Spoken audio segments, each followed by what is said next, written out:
Make sure your insurance doesn't come up short. Get gap cover with ALA. For more information, follow the links in the description. Hello everybody, in today's formal episode of JayEmm on Cars, where I look like a BBC presenter from the time before they allowed regional accents on the radio, I'm going to be destroying one of the worst mistruths in the world of the exotic and supercar, which is low mileage is always better. And today I am going to be giving you not just my opinion on the matter, which some of you may have heard before, but also definitive proof as to why, if you go and buy a low mileage exotic car, you will lose almost every single time. Enjoy.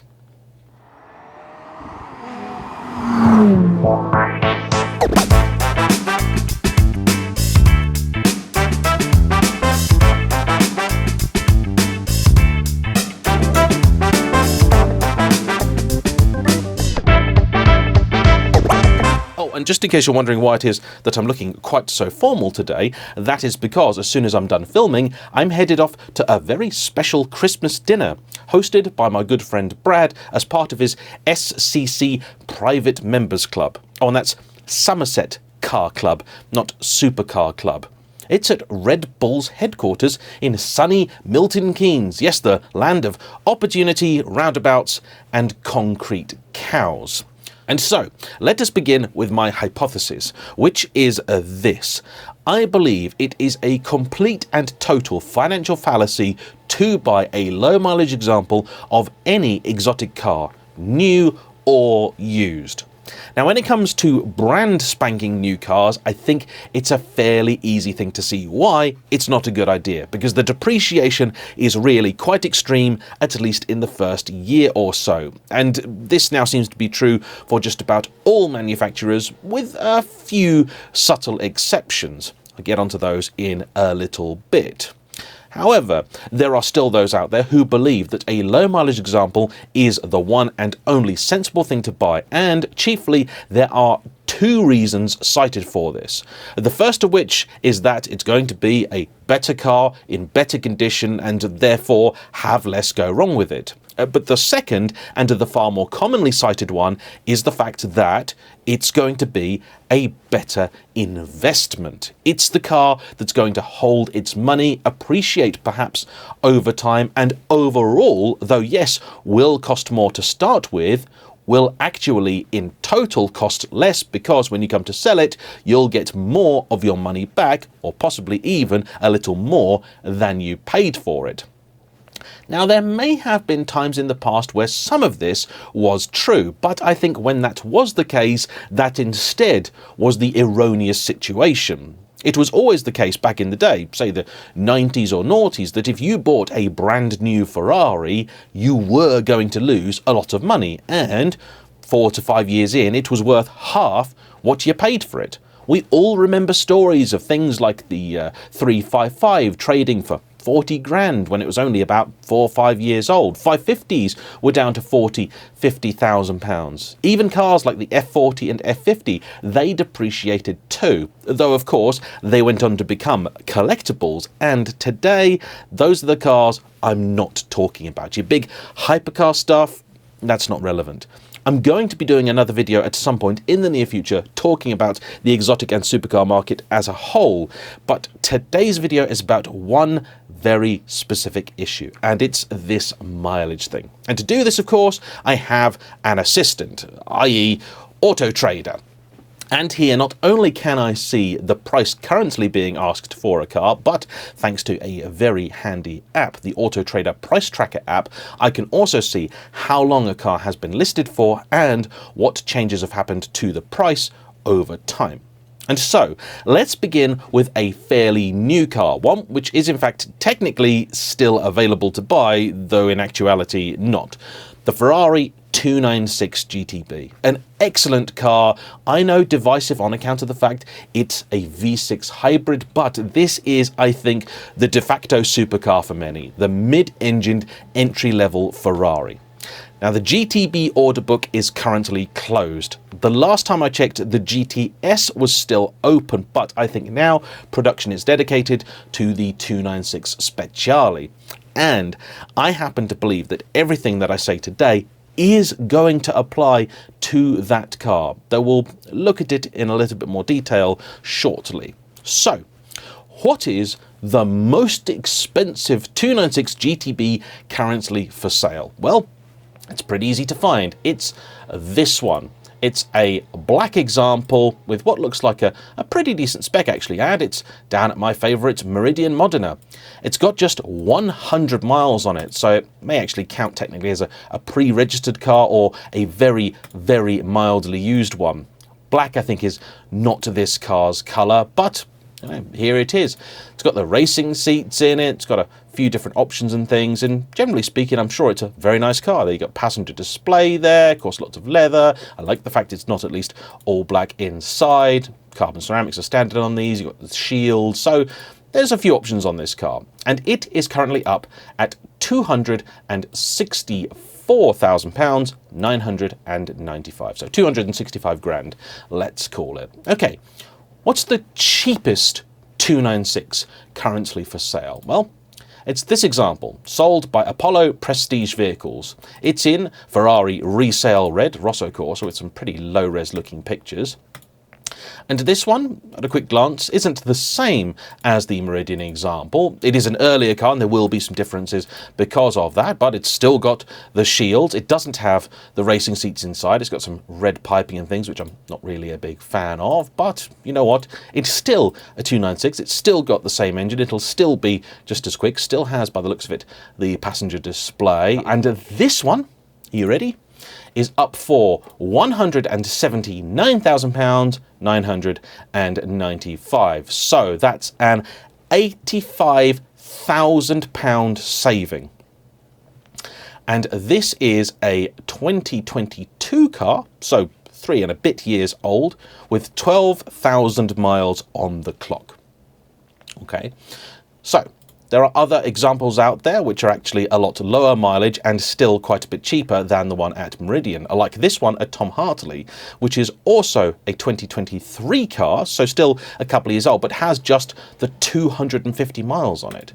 It's in blue, which I actually quite like. Tom Hartley, obviously a very well-known dealer. Opinions vary about them. Never used them, no experience of them myself, so couldn't say either way. But the car looks very nice indeed. I actually think maybe a bit more interesting than the Meridian one. Also doesn't have the racing seats, but again, it's a 296. There you go. No carbon fibre in the engine bay or anything like that. It's a reasonably plain spec. Looks like some Alcantara or suede on the inside there. It's got the JBL Hi-Fi. So this car is not without options. They've still spent quite a bit on this. This car new would have still been 260, 270,000 pounds maybe. For reference, the 296 GTBs, if you went specky with them, they could get up to 300. They could go over if you went a bit nuts. The 296 GTS was always a bit more. The Ferrari press car that I drove with Ben the Sparkle, that was £392,000.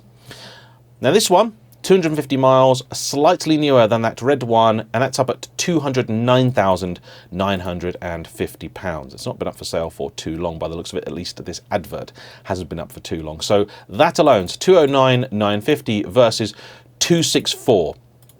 So that's still a £55,000 saving. And what this proves is the fact that even if you don't drive your car, it is still going to depreciate. And let's just assume, shall we, that maybe this car was, I don't know, £250,000 a couple of years ago, or when it was new, which is highly unlikely. It's already lost more than £20,000 a year. The reality is it was probably a closer to £260,000, £270,000 car. Yeah, that's pricey, isn't it? And what this shows you is that, yes, you'll lose even more money if you do drive the car, but if you don't drive the car, you'll still lose.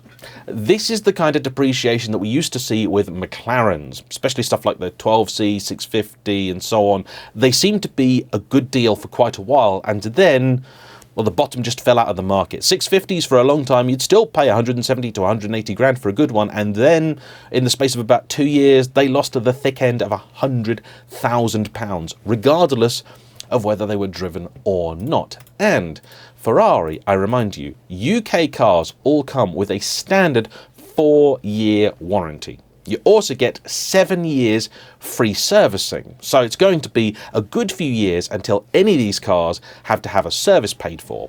But what about the warranty? And that's an issue that is very relevant here, because with hybrid stuff, it's really expensive. Now, the last time I saw any pricing from Ferrari, it was actually the same for 296 and SF90, because they were both hybrids. And it was eye-watering. £15,000 for 2 years. So basically £7,500 a year.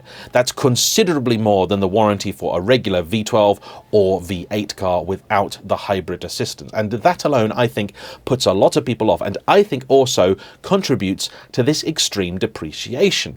But let's just assume you're looking at buying, say, this 2022 car, knowing that in the time you have it, it's going to get to the point where you have to extend the warranty. Well, this one is coming from an independent dealer, so it's probably going to have just the balance of its original factory warranty, which next year will expire. Now, some people did put an extra 5th year of warranty on the car. That was an expensive option, but some people did it. Let's assume that hasn't happened here. So let's say you buy this car. Well, you want to run it, and you don't want to run it without the warranty, which is fine, is understandable, and I think with a car like this, wise. £7,500 a year. But the depreciation difference, the price difference between this car and this car, the nearly new one at Meridian, is £85,000. So that's 10 years worth of warranty paid for. That would take you basically to the conclusion of the Ferrari warranty, which at present you can extend here up to 15 years old. Now, of course, the black car also, should you buy that, is going to have exactly the same problem. When you get to either 4 or 5 years, you're going to need to extend the warranty. So, from my perspective, there is absolutely no reason whatsoever to buy yourself a low mileage, high price 296.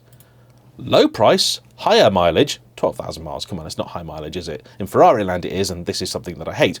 But there's not a chance. There's no way you are going to be able to offset that. Just not a chance. But what if it's a car that's now old enough you can't get a warranty? Does that change things? And let's look at a different car from a different manufacturer at a different price point.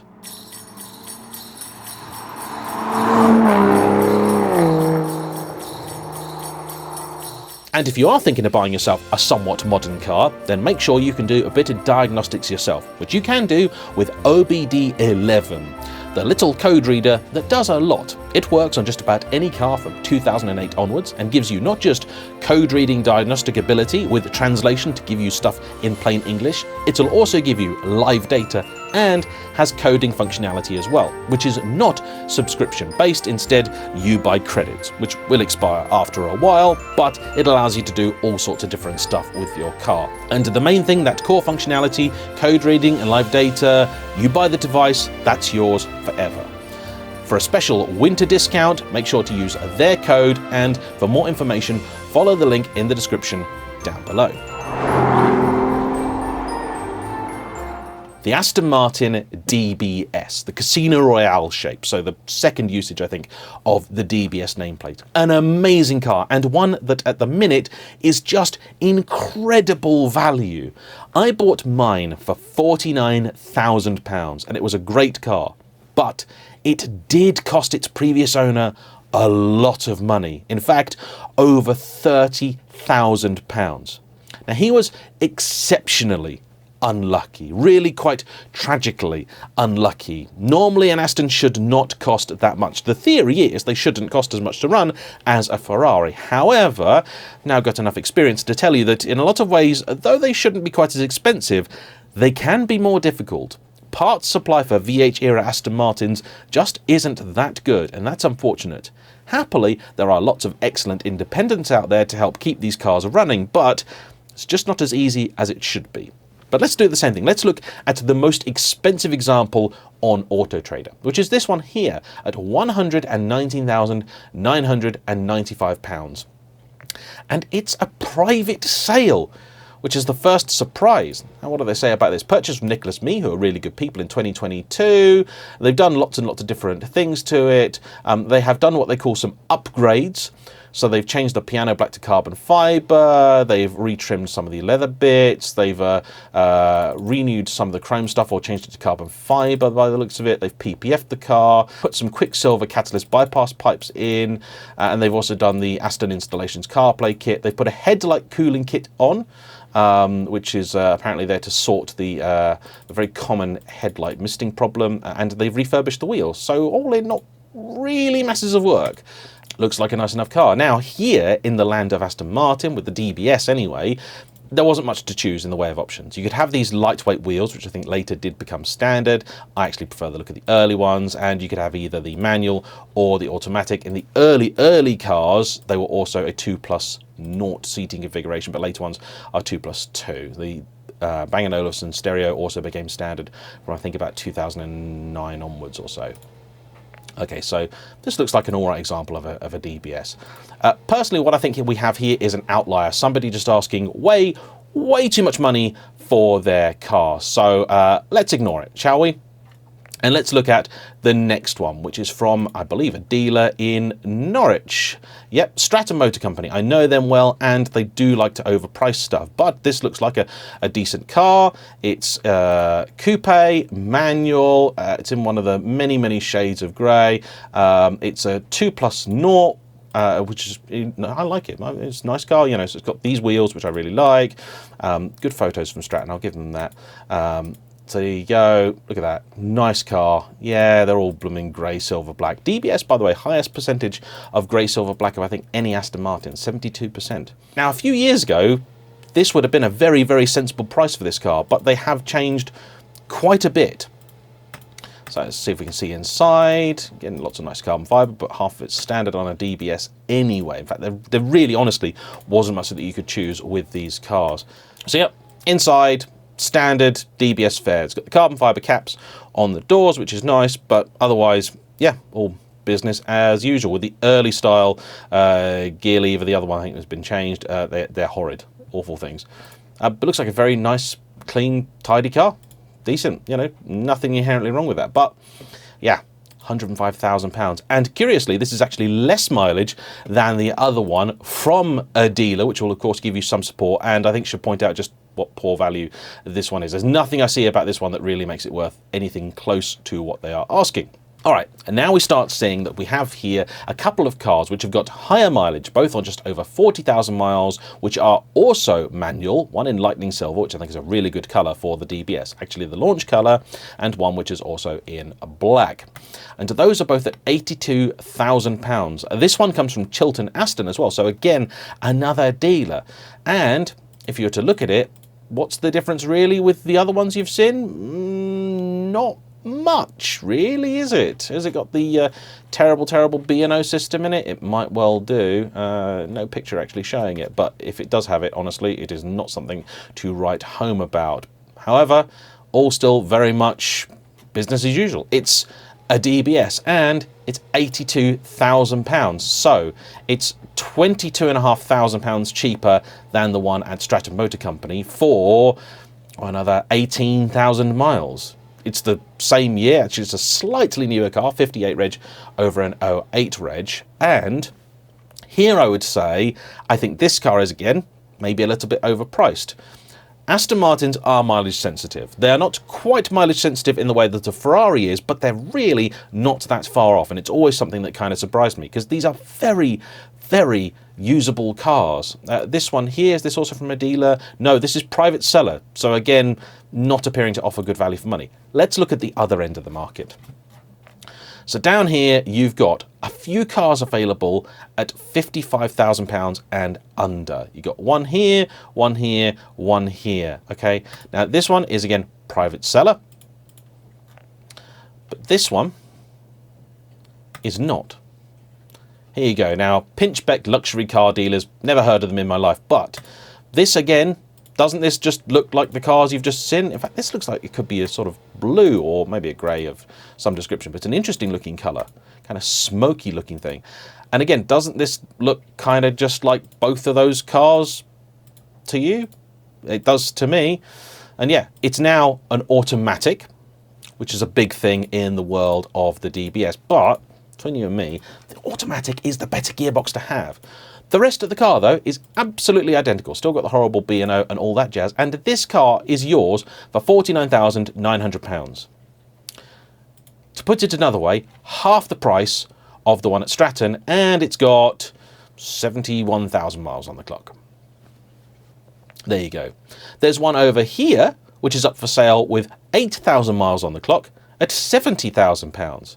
So what you're seeing here, I think, is just dealers being varying levels of optimistic. There is definitely a break in the pricing between the automatic and the manual examples, but I think here the market has gotten things wrong, and actually the automatic is just the better car, offers much better value, and what you want to do here is choose a car that's in better condition, because if you do need to fix things, they can be expensive.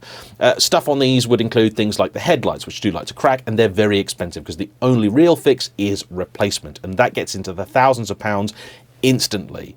Certain pieces of trim and things you can't get either, so if you are going to buy a car that does need some work, make sure it's work that can actually be done. But here, like I said, you cannot get a proper Aston approved warranty for these. It just doesn't exist. And so, if you're looking at these cars and assuming that it's going to be the mileage which depreciates it, even if you were to think this is going to be a £10,000 a year car to run, well, just start with the cheaper example. Because you can drive it and use it and you're not going to depreciate it. Down here you've got cars thrown in at all kind of different mileages, and there's not really much in the way of sense. So here you have an 18,000 mile example of a car, that's up for 62,995, and then next to it a 22,000 mile car up at 62.5, then a 40,000 mile car up at 58, a 43,000 mile car at 55, and then the 71,000 mile car is at 49. So assuming these two cars are otherwise basically the same, in fact, look, this is private seller, this is private seller.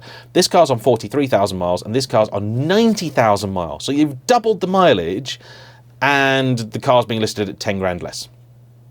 In fact, you can actually see that, okay, let me give you a reason to get this price tracker up, okay? So they say here, fixed price, no offers, yet they actually were selling the car for £42,000. £42,000 for a DBS. If there's not something hideously wrong with this car, if it doesn't come with a free curse, buy it. They're awesome.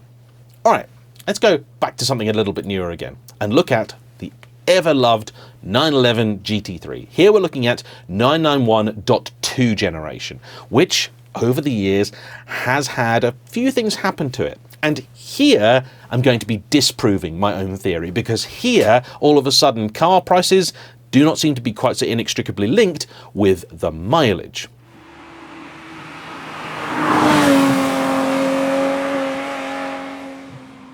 Now, the first thing I'm going to do is ignore this example here, which is a touring. It's got a lot of options and things on it, and it's up for £195,000. So that I'm just going to ignore as an outlier. Instead, let's start here with this car at £139,995 with 2,200 miles on the clock. Now, looks like a good car. It's silver, but I'm not going to hold that against it. It's got all the options and things you'd want. It's club sport, ceramics, Bose. It's a good car. Let's then go to the other extreme of the market, shall we? Right down to the bottom. It's a little bit confusing sometimes, Auto Trader. It's not actually this very nice looking car at Redline in yellow, which I love. It's in fact this one in classic GT white. It's in Slough, but it also appears to be coming from Ashgood, who are actually a very well-known Porsche independent. They do some good stuff. They're nice people. And this is on 19,000 miles. So nowhere near the extreme of the Ferrari or even the Aston Martin price differences. So remind you, 109, let's just call it here, versus 139. So £30,000 price difference from 2,000 miles to 19,000 miles.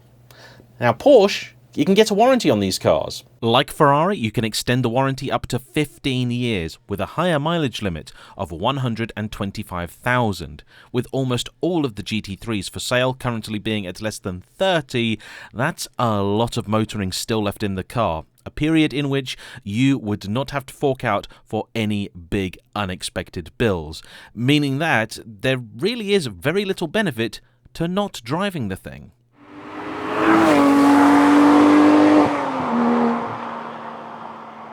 And if you look at the mileage, you'll realise that actually there's not a lot of reason or rhyme here. So you've got a car here at 10,000 miles for £132,000, then one with 7,000 miles for 131, then one with 5,000 miles for 129, then back up to 10,000, and then I've got this ordered, as you might imagine, by pricing. The mileage goes up, down, up, down, up, down from start to finish. What you've got here instead is a car where I think they are more specification sensitive. Porsche buyers are particular people, and here, though yes, mileage is definitely a factor, instead the spec of the car has got a lot to do with it. Now, I would still advise not buying a no mileage car because you want the first owner or owners to have done a little bit of work making sure that they've got the kinks out of the system, shall we say. And with a Porsche, less problematic, but with a Ferrari, McLaren, Lamborghini, absolutely essential. Now, it used to be you paid a big premium for the manual, maybe £20,000 to £30,000, but this is when prices were nuts. Today, actually, there doesn't seem to be a particular demand one way or the other. In fact, if you were to make me guess, I'd say it's the PDK, the automatic option, which is the more desirable. Note here also with the 991.2, compared with its predecessor, you have a much greater variety of specifications and colours. Before this, they'd nearly all be black, silver, grey or white.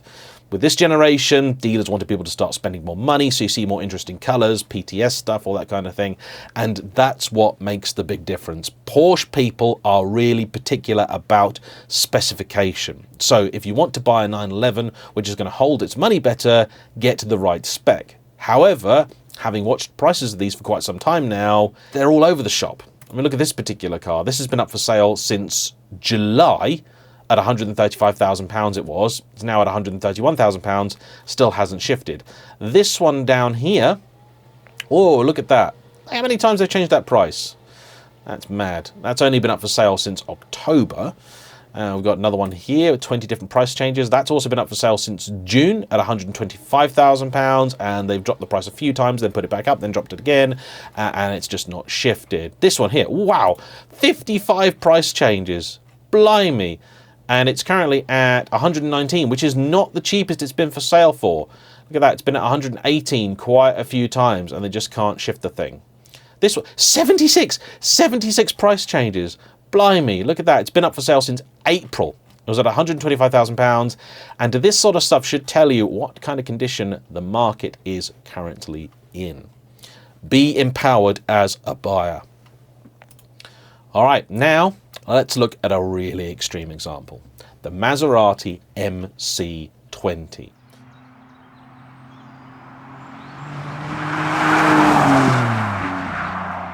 Now this is Maserati's supercar, and here you've got two versions. You've got the Spider and you've also got the Coupe. I'm showing both of them at the same time, but they're fairly easy to spot because one's called the Cielo and one isn't. Now, the most expensive car here is £265,000, and it's got 500 miles on it. The cheapest is £126,000, and it's got 14,000 miles on it, but it is a coupe. So, what's the cheapest Cielo? Let's have a look. Well, there's one here for £179,000. And it's got 400 miles on it. Oh my word, it's a 2023 car. It's only a year older. So in the space of a year and no mileage, this one's actually on slightly lower mileage. That's desperate. Now they do say this is VAT qualifying, but then this is advertised as VAT qualifying as well. That might confuse things, but I don't think by much. This one here though kind of confirms it. 778 miles, £179,000. This one, it looks like a coupe. This is up for £155,000. Look at that. Oh, that's painful. That's painful. This car's been up for sale since 2023. And then it was at £210,000. Now it's at £155,000. So this car, this is actually the car we've been looking for doing this video, okay? This car has sat going nowhere, absolutely nowhere, but in that time it has lost, what, £55,000? Yeah, my math's right there. Yeah, 155, yeah, £55,000. So it started at 210, now it's at 155. That hurts. Now, Maserati do a warranty and everything else, but these are all still new cars. So if anything breaks, it'll be sorted and fixed. And actually, I think they've been relatively reliable cars. But it gets worse. The price will keep going down. And here's the thing, you can drive it, and it won't really make a difference. This is a weird outlier, a Cat S for 130 grand. Good luck selling that, guys. Oh no, that's a Cielo. So actually that does make a little bit more sense, because if that was a coupe, I'd have thought, not a chance. Do not buy that car. This one here, 10,000 miles. So actually, you can drive these cars. They'll still depreciate. So you might as well. You might as well drive the car. Now, I mentioned earlier the new 296 Speciale, and this I think is a very interesting car to talk about, because one thing I haven't discussed thus far is what happens if you do get your hands on an ultra rare limited edition car, one where demand outstrips supply, things like the 458 Speciale, so on and so forth. Well, truth is, back in the day when demand truly did outstrip supply, then keeping a hold of one and keeping the miles off it would genuinely help protect your investment, and with those cars they were particularly mileage sensitive, so that was one of the rare examples where if you did keep the car and didn't drive it, at the very least your money would be safe. However, if you did intend to use it, then still, even more so than ever, the advice would be to get the one with the highest mileage you possibly could at the best price.